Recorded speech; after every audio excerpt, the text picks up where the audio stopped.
Jaded Creep here.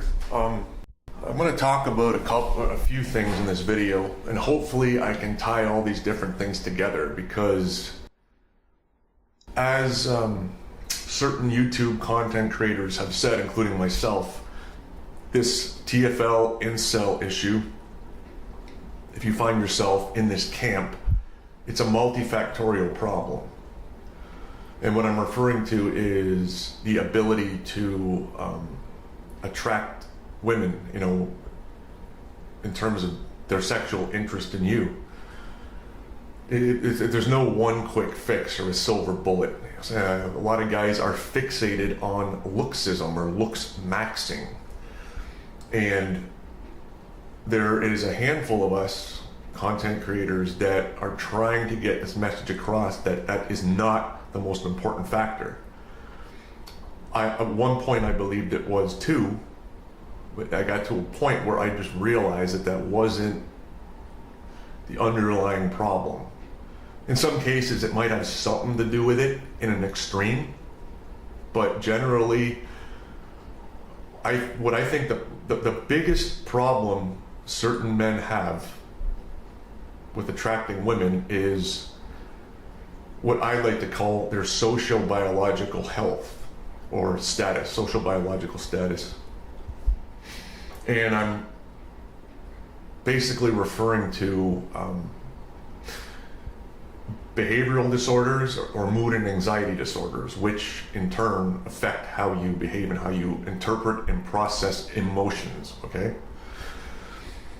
I'm gonna assume that the majority of TFL, incel, FA sufferers have a mood and anxiety disorder or a behavioral disorder, whether diagnosed or undiagnosed. And I think a lot of guys that are, dead set on this looksism ideology have these behavioral mood and anxiety disorders that have been undiagnosed. They're not even aware of it. They think they're normal dudes.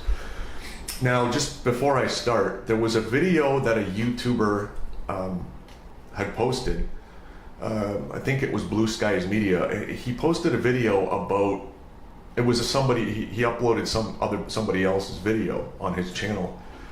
And this guy was ranting. He must have been about 20. He was like ranting and raving about the dating situation and women nowadays and bogus solutions that people are giving men that are TFL or incel, to lower their standards, to date older women, etc. And this guy was going off on how that's not a solution to the problem. I was watching this video and I kind of, to be honest, I tuned out, because what caught my attention the most was this guy was clearly on the spectrum. I mean, I'm like, this guy fit the bill 100% of what I'm talking about. It wasn't, if this guy's having a problem attracting women, which I'm assuming he is, it's not his looks, it's his behavior 100%. I mean, I couldn't believe how on the spectrum this guy was. And I'm not making fun of him because I'm no better. But it's like, it was glaringly obvious. And I don't know if the video's still posted, but the contenter that uploaded this video, or this other person's video, was Blue Skies Media. And if you can find it, I recommend you look at it, because this guy probably has no idea that he's got these issues. And he's thinking it's, the problem is X, Y, and Z. Oh, I look like this or whatever. It's not. This guy, if this is the way he communicates with other people, even to a small degree, women will be repelled. That will repel them. And I'm going to say that 95% certainty. His behavior will repel and turn off women. Even women that may have shown some kind of interest in him for his physical appearance. That will turn them off. Now, about this, all these behavioral disorders and mood and anxiety disorders in this TFL incel subgroup, I'm also going to assume that the majority of us went through many adverse childhood experiences, meaning that when we were younger and during our formative years, a lot of us were most likely bullied and teased at school or abused at home in some way, shape, or form. And I'm going to assume that these things didn't happen once or twice, that they were repetitive, that it happened many more times. Now, what's the problem with this? Well, they did a study, and the study was called an Adverse Childhood Experience Study, ACE study. It was done in Great Britain, or the UK, and it was a longitudinal study, so they followed people into their 60s, and they started following them when they were younger. And these people were all bullied and abused in some way, shape, or form, many times as youth.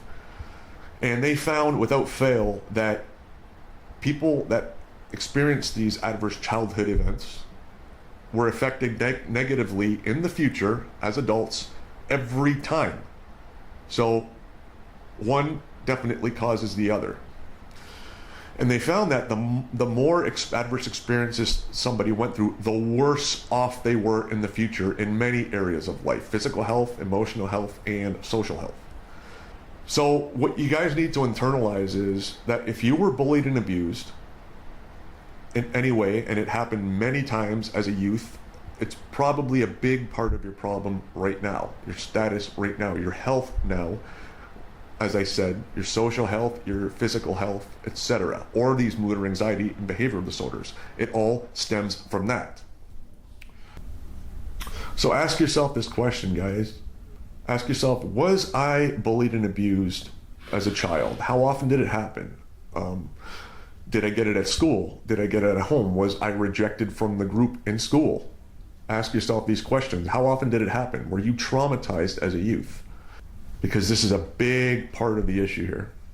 Now, another interesting thing in the study that I found, and I wasn't surprised, but some of you guys maybe, in terms of relationships in this group of people, this cohort of people that they followed, with women, they found that a lot of them as adults had relationship problems, and the women, the problems they had were selecting the right partner. So they had patterns of dating men or being in relationships with men that were abusive emotionally and physically, etc. You know the story.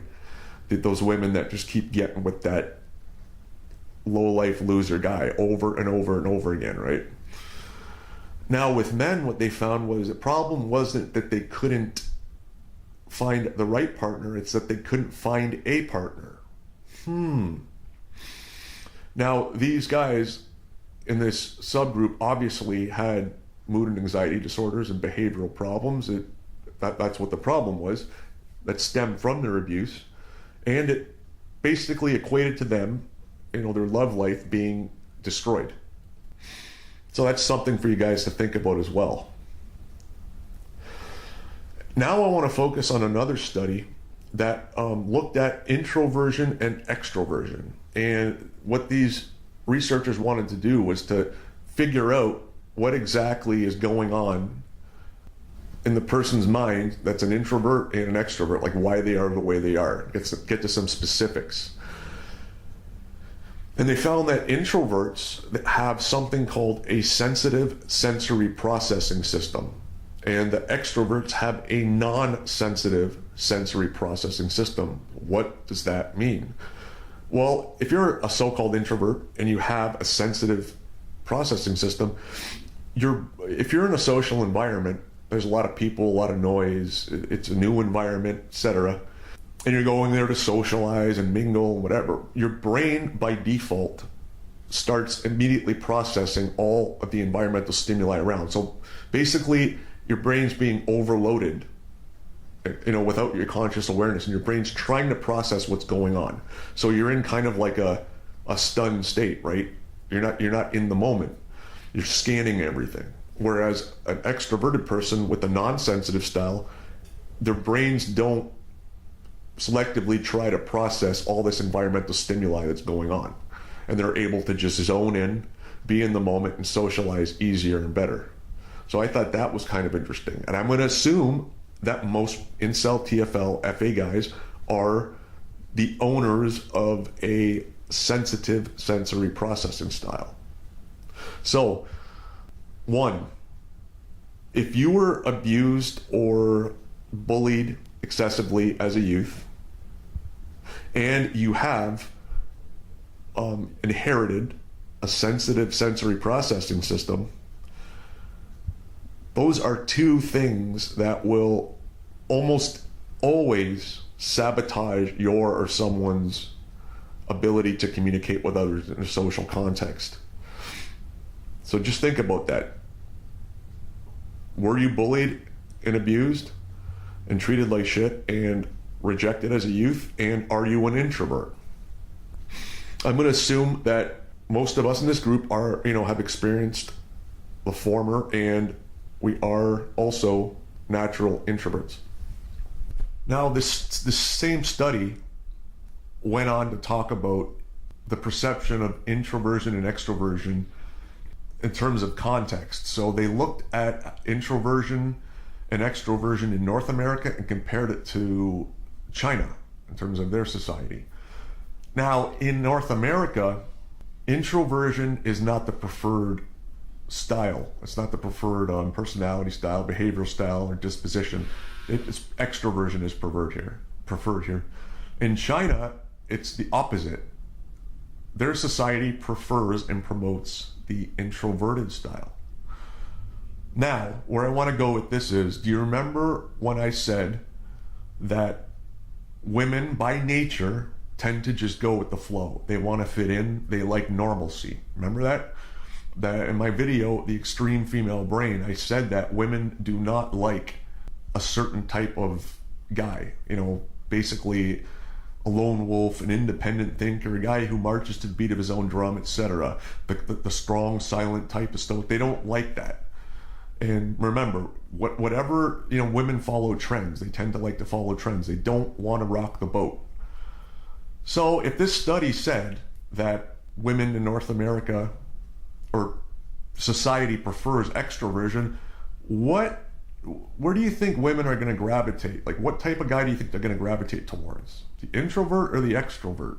Something tells me they're going to naturally and generally, not all the time, but most of the time, the women are going to go towards what's considered acceptable and normal in this respect. And they'll gravitate towards somebody that's more on the extroverted side of things. So there's another problem with being an introvert. Just something for you guys to think about. There was a good video posted by a YouTuber named Nisif Assad, and this guy broke down the TFL incel problem perfectly, and he offered some solutions, and everything he said I completely agree with, and I've been saying this for a while now. Most of what he said are things that I've said in a roundabout way.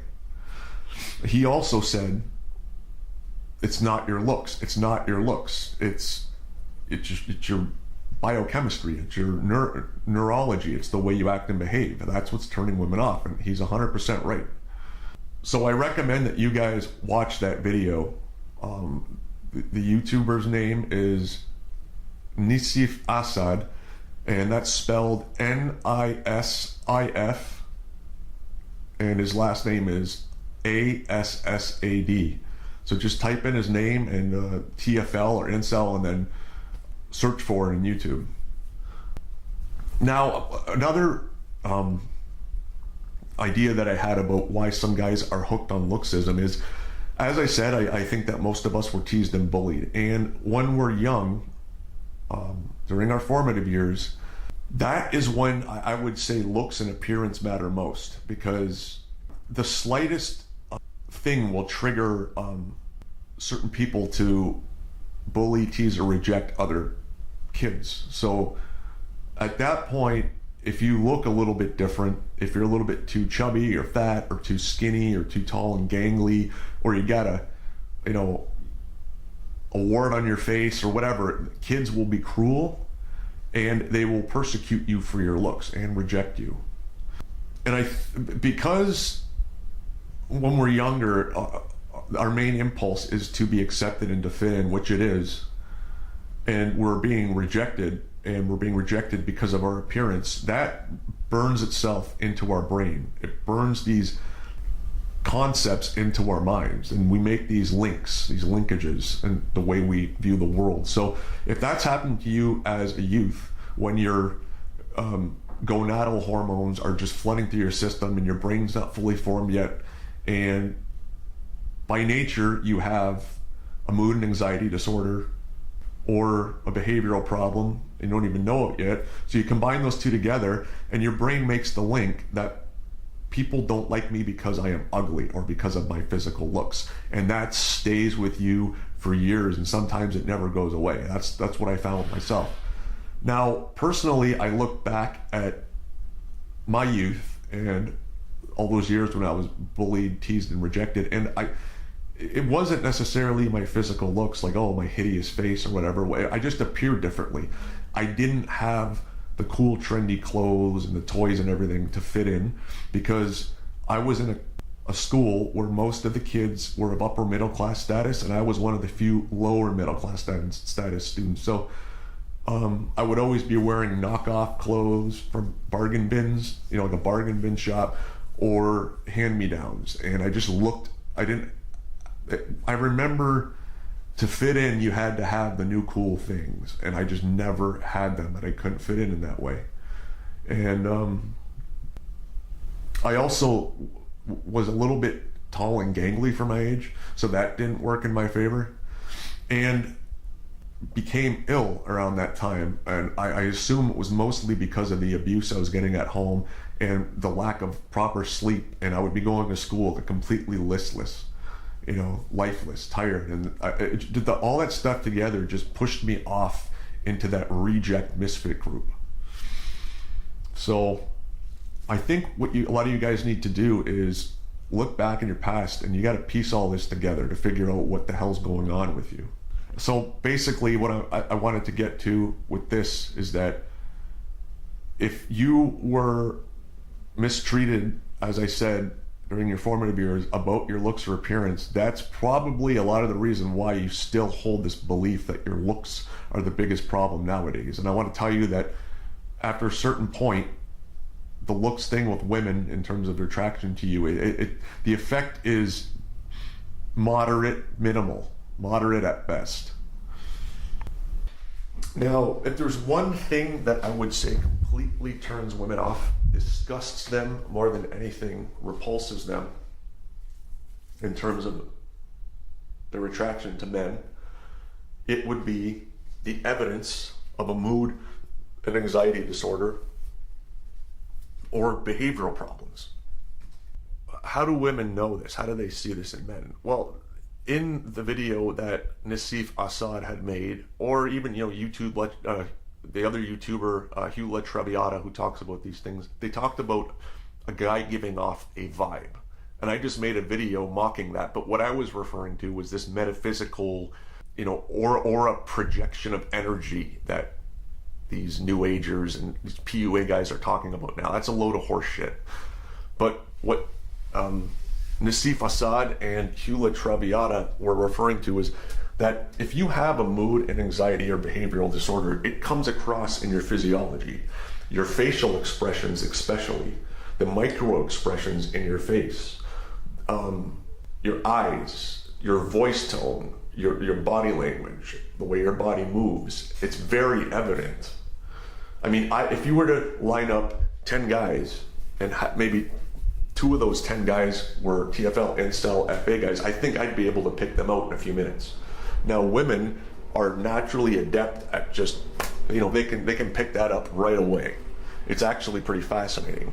So if they sense that in you, or they see that in your physiology, and they can tell that something's wrong in that respect, you're done. They are gone. They're moving on. And that, like I said about that video that Blue Skies Media uploaded, I mean, that guy in that video, it was like boom. Women will run from that guy.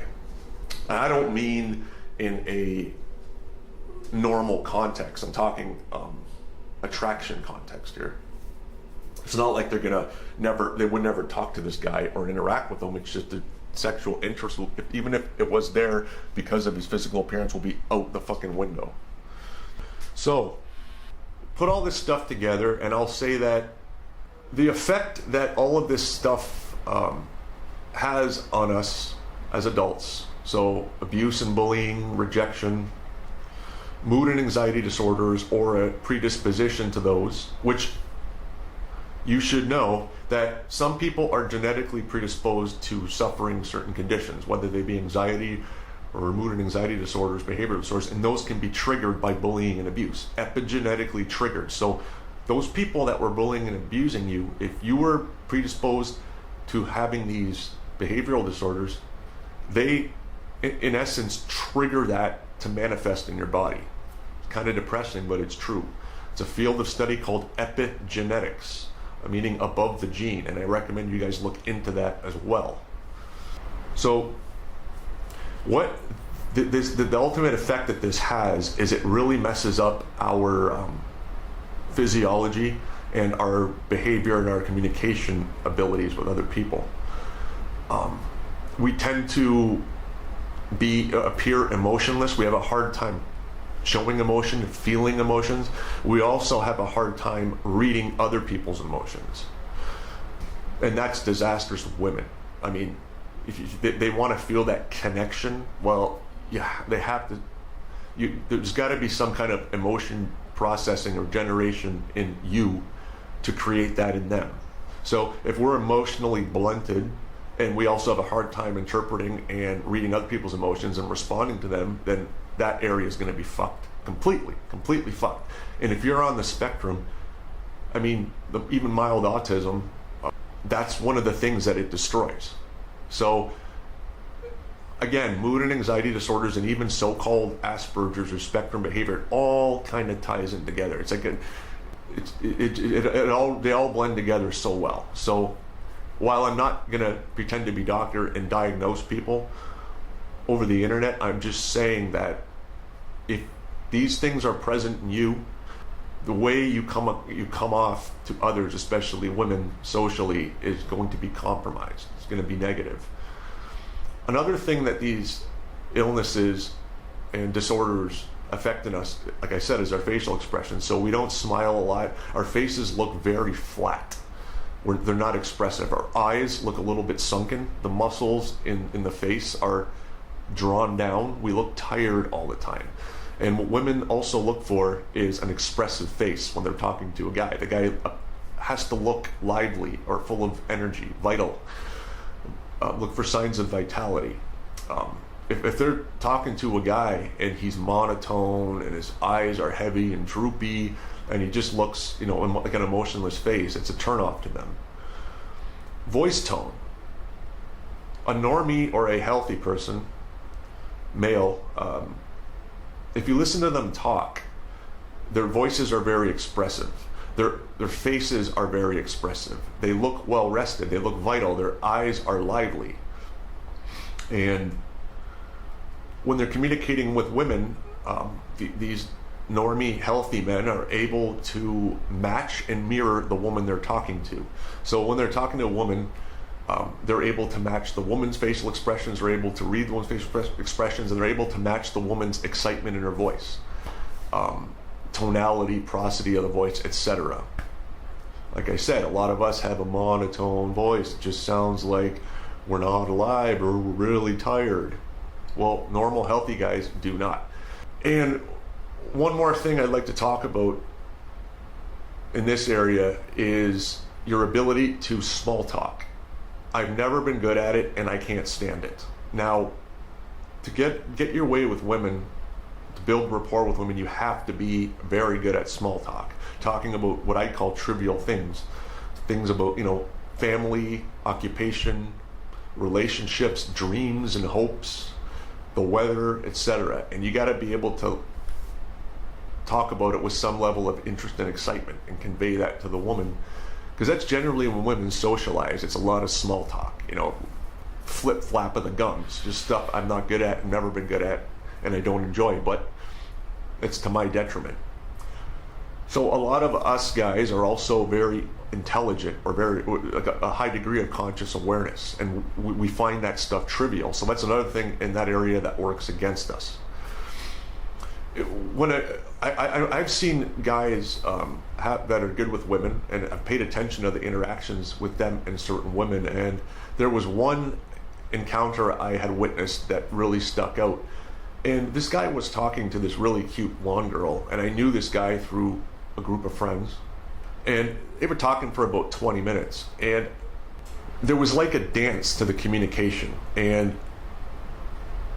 whether it was conscious or unconscious, I'm gonna say that this guy was not trying to do this, but he was able to build interest and excitement in this other girl. And I noticed that this cute blonde girl was slowly, over that 20-minute conversation, moving closer and closer to him. And it was like, I thought to myself, wow, if he wants to bring her home tonight, he can do it for sure. I mean, that chick was just turned on, and it was just communication. And again, his voice tone matched her voice tone. He sounded excited. His eyes were bright and wide. He seemed well rested, and he was able to stir emotions up in this girl, make her interested. Now, I don't know if anything happened or if he even knew this girl from somewhere else, but he was in a relationship. I don't know if anything happened, but the point is it could have happened.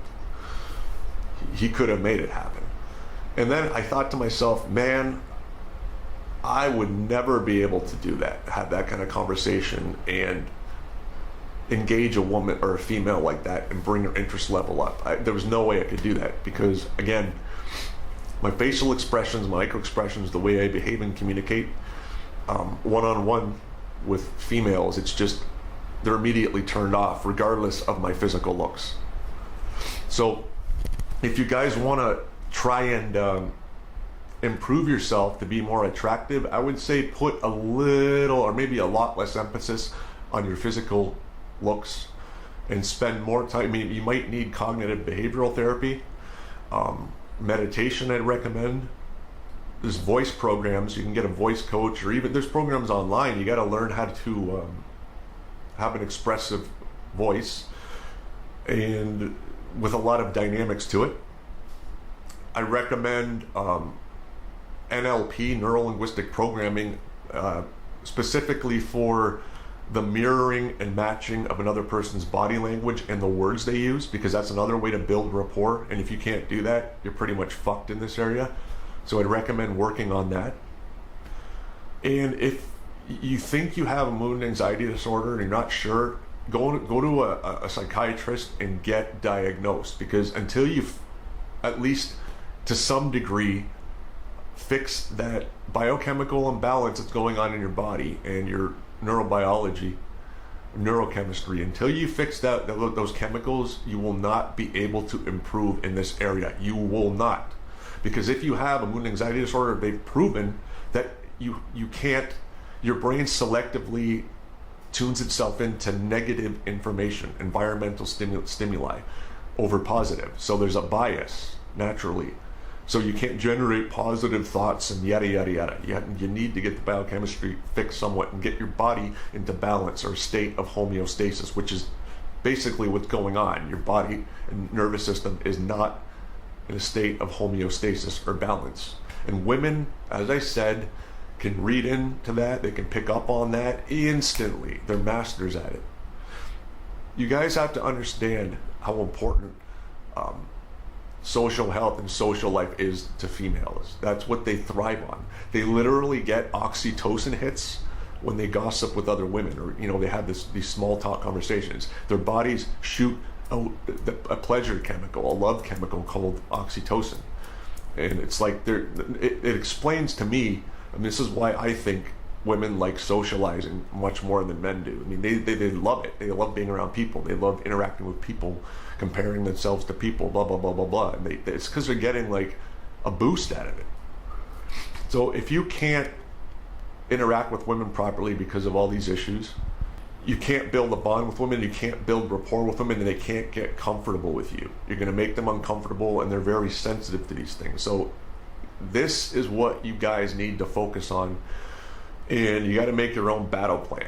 But considering how unbalanced all you guys probably are, as I am, it's going to take a lot of work and a monumental amount of work. It's almost as if you have to rewire your neurology and change your persona or disposition. I think that's why a lot of guys want to stick to the looksism ideology as well, because realizing that the main issue is our disposition, personality, and behavior. That's hard to deal with, and that's painful.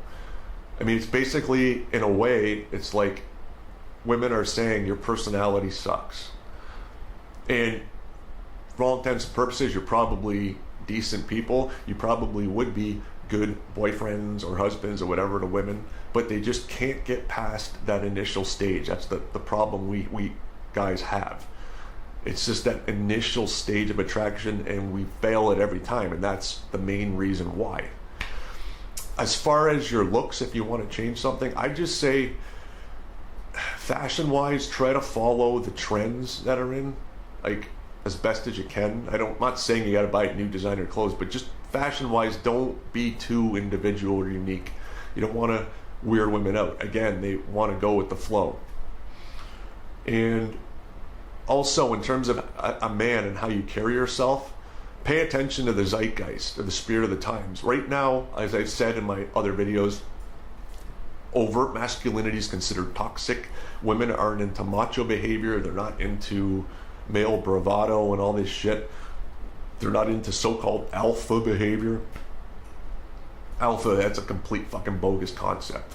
Complete fucking bullshit. We're not wolves, and it doesn't exist. And if you don't believe me, there's a book titled Behave, Behave, by Dr. Robert Sapolsky, and he is a expert in this field, and he's explained that there's no such thing as a human male alpha. So, crock of shit.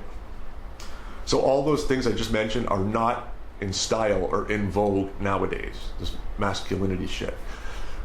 The role a man plays now is kind of like a buddy to the girl, a supporting actor.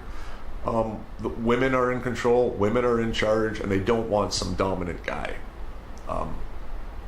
They don't want some guy, to run the show or to be in control. You gotta kind of, for lack of a better way of describing it, or lack of a better word, you gotta be a bit more beta than you probably are. You gotta supplicate more, and you gotta show a lot of interest in the female. She's gotta be your main hobby, right? She needs to know that you're really into her, and you gotta display that all the time. And also, if you want to improve in this area, I'd recommend getting good at small talk. And there's probably some books on Amazon or whatever that you can buy that will probably, they can point you in the right direction in terms of how to have these trivial conversations I was talking about. And I recommend meditation, hardcore meditation. That will keep you centered and balanced. Minimize that excess nervous activity that a lot of us have. Again, you got to remember how women operate, and you got to accept that they have a certain nature, a female nature, naturally, just as men do. You have to fit in. You got to kind of be a normie to be attractive, for the most part. There's exceptions, but that's an important thing. So just pay attention to the time you're living in now. The zeitgeist, the themes, the trends. Pay attention to that stuff and try to adjust yourself to fit in with those things. Don't go against the grain. Okay, last thing. That content creator Nassif Assad, in his video, he talked about there's a threshold or a point at which a person, because of adverse experiences or stress, gets pushed over. And I think a lot of us cross that threshold. And once you cross that threshold, you're pretty much changed for life. And it affects how you behave and you act. So I can't say whether or not you guys were pushed past that point, but if you were, again, it means there's more work ahead for you, because our nervous systems are not meant to be bombarded by constant stress and subsequent cortisol release. Basically, our bodies are being pumped full of cortisol from the stress and anxiety and all those adverse experiences, and our brains become bathed in cortisol, which eats away at the brain. Stress, you can't go back into the past and change what happened. There's no time machine or way to do that. But main recommendation is do whatever you can to minimize the stress you experience from day to day. I can't tell you how important that is. Whether it's through meditation, yoga, improved diet, supplements, medication, therapy. I don't know. It keeps you from living in the present or being in the here and now. And that's another thing women want to see in a guy who's in the present, in the moment. And personally, I've never spent much time in the moment. I've either been in the future or in the past in my mind. And women can sense that as well. I guess really that's the best you can do, because if you're just worried about making yourself so-called pretty or beautiful, women, if you have these issues that I've been talking about, or Nassif Assad's talked about, or Hugh Traviata has been talking about, if you have this going on, it won't make a difference. I am 95% certain it will not, and that will lead to further disappointment and pain for you guys. So just some things for you to consider. All right, guys, one last thing I forgot. Of course, I forgot something, but what I wanted to stress was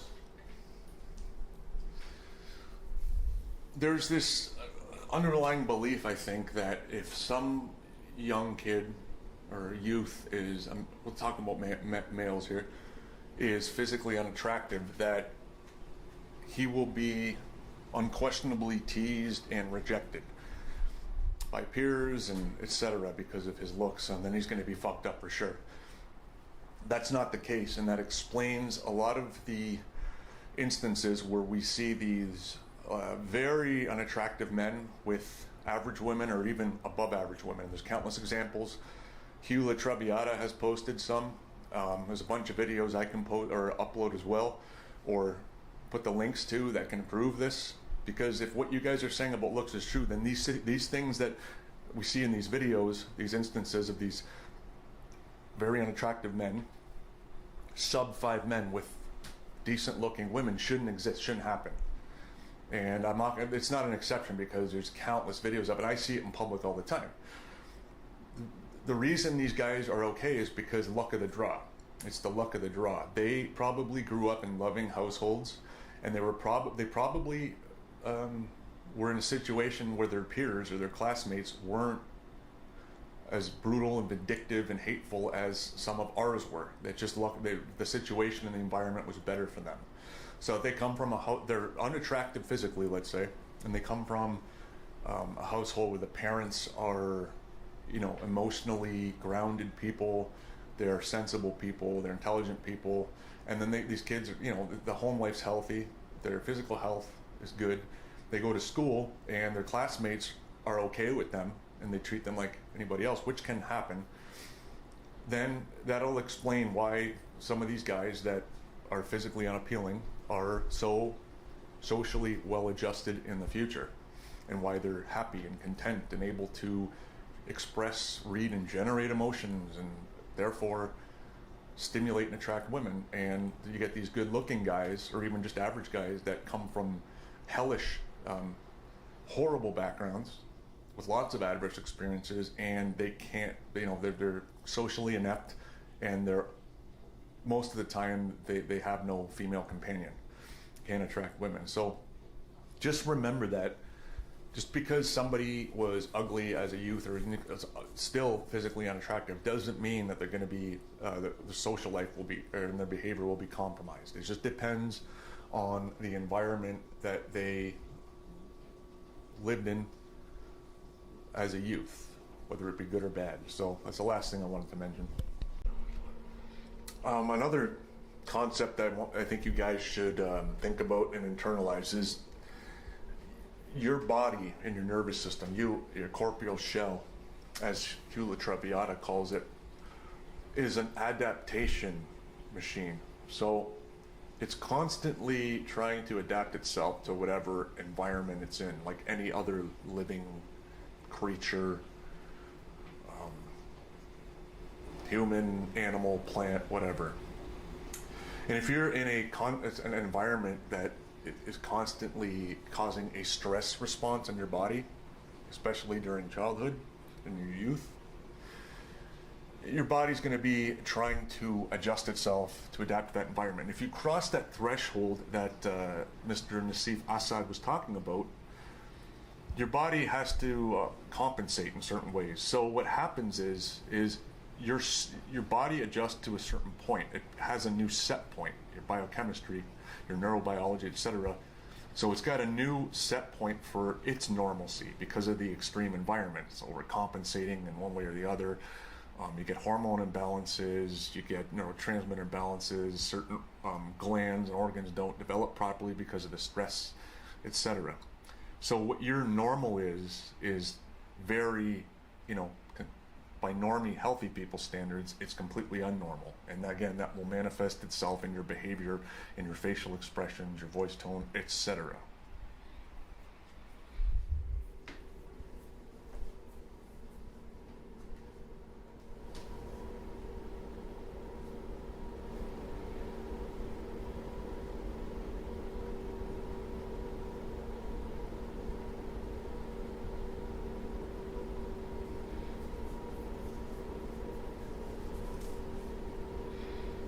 And one final thing I want to talk about is I had a female, she left comments under my videos, and she, typical comments. Are you gay, blah, blah, blah. Why do you want women to act like men? And one of the things that annoys me, and this is something to do with the times, the era that we live in.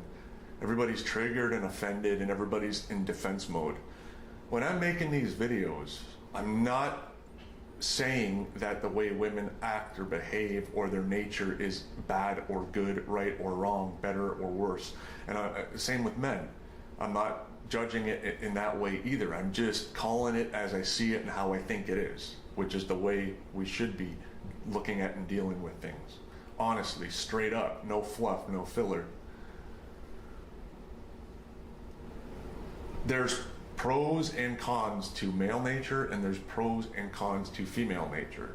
And there is a male and a female nature. There is natural tendencies, impulses, and desires that men have and women have, and they are different. This is not an insult. I'm just, like most other guys here, we're tired of being lied to and being force-fed bullshit. So we're just calling shit as it is, and it is the way it is. That's the point you have to get to. And that's what these videos are about. It's not about to pick on women or to bully and say that they should act like they shouldn't. Women are going to do what they're going to do. They exist how they exist. They behave how they behave, and that's final. They're not going to change. They're fine with the way they are. They're not going to change. I get that. But again, this is not meant to insult women or to judge them. It's just looking at the way they behave, without a filter, without a personal bias. You guys should also think about other external factors that may have pushed you in a certain direction as a youth. Another thing, personally, that sticks out was, aside from the verbal and physical discipline that I received frequently from my biological father, another thing that kind of helped to push me the outside or into the misfit reject group would be that my father was born and raised in a different part of the world, different customs, different mentality, and different parenting styles. And he came from a poor backdrop with a lot of trauma, and unfortunately, he never resolved any of that, and it came down on me. It's a typical cycle. So you might want to look at, because a lot of the kids in my school, their parents were born here, many generations here, and it's different. That's going to have an effect on me, especially if your parent is verbally and physically violent or abusive when you're a child, and he's different. It's going to leave an imprint. It's going to make you act and behave and think differently than normies. And once you're in, you're forced into this one direction. Once you're in the misfit group, the outsiders group, then you're separated completely from the normie group, which is usually a bigger, more average group of people than the misfit group. And in my experience, I've noticed that the outsiders group, the reject group, tends to split off into these little subgroups, and they all interact with each other in a different way, and learn basically a different language, a different way of communicating. And then you have the normie group that's developing in their own socially proper way. So that's another thing that gets in the way of our ability to interact and attract women. It's the fact that we were, in essence, pushed into that outsider group, which broke off into these little subgroups, and we were never able to properly learn how to communicate, converse, and interact with people that are a little more stable or normal. You have to look at these things as multifactorial, and they're context dependent as well.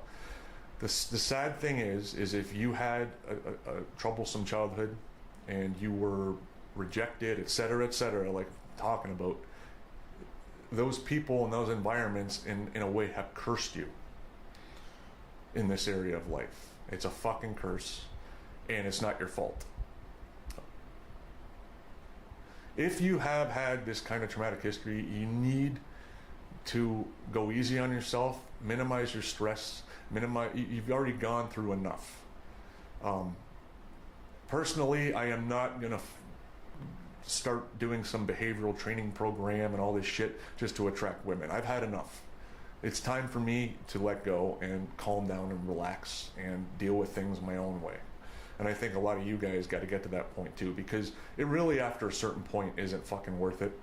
I mean, you got to realize that women, everyththing they do is based, it's all context dependent, where they're at in their life, what age bracket they're in, and all, and then their attraction to certain men and their hypergamy, etc. It's all different because it's context dependent based on what age bracket they're in, where they are at in their life, what they desire anyways.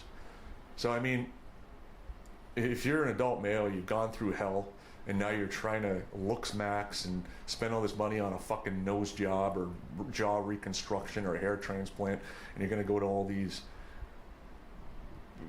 therapy sessions and invest in all these courses to improve your speaking style, your voice, how your mannerisms, etc. I mean, that's a lot of work. You got a lot of work cut out for you. I don't even know if you're an adult at this point. Like, well, I'll say over 25, if it's even fucking worth it, depending on how far into the red you are. So, I've let go of the idea of trying to find a woman. I don't think about it. I mean, yeah, I can't say I don't think about it, but it's not a priority. I don't put any effort into it. I'm not going to torture myself with online personals, because for a guy like me and you guys, it'd be like having a second full-time job, just trying to navigate through this fucking bullshit and trying to find women that are interested in us, because a lot of us are a lot different than most women out there, and the way we think, the way we act, and the things that we're interested in, it's just not going to jive. I would be forcing myself into a relationship, and that's a recipe for disaster. So that's where I'm at. I'm done personally with looking for women. If something were to maybe happen, okay, maybe I'd be open to it, depending on who it is, but I'm not holding my breath. So take care.